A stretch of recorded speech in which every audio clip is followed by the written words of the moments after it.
இன்னைக்கு நான் பேசுறேன். இதோ திரு அருட்பாவை பிள்ளைகள் ஓதினார்களே, ஞானசம்பந்த பெருமான்.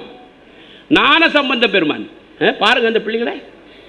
ஞானசம்பந்த பெருமான், ஞானசம்பந்தருடைய தகப்பனார் சிவபாத இருதயர், தாய் பகவதி அம்மா. சிவபாத இருதயருக்கு 2 சகோதரிகள் இருந்தார்கள்.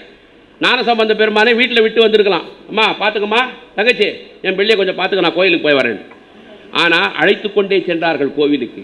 அழைத்து கொண்டு சென்றதின் காரணமாகத்தான் 3 வயதிலே உமையவள் பார்வதி ஞானப்பாலை கொடுத்தாள். வீட்டில் உட்காந்தா கொடுத்துருப்பாங்களா?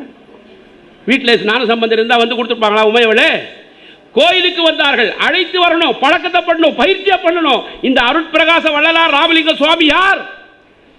திரு அருட்பா என்ன? அகவல் என்ன? திருவாசகம் முற்றோதுதல் என்ன? அருட்பாவுடைய முற்றோதுதல் என்ன? விதைத்து இருக்கிறீர்கள், விருட்சமாக வரப்போகிறது.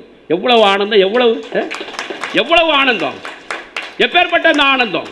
இப்படி வளர்க்கணும். இப்படி வளர்ப்பதுதான்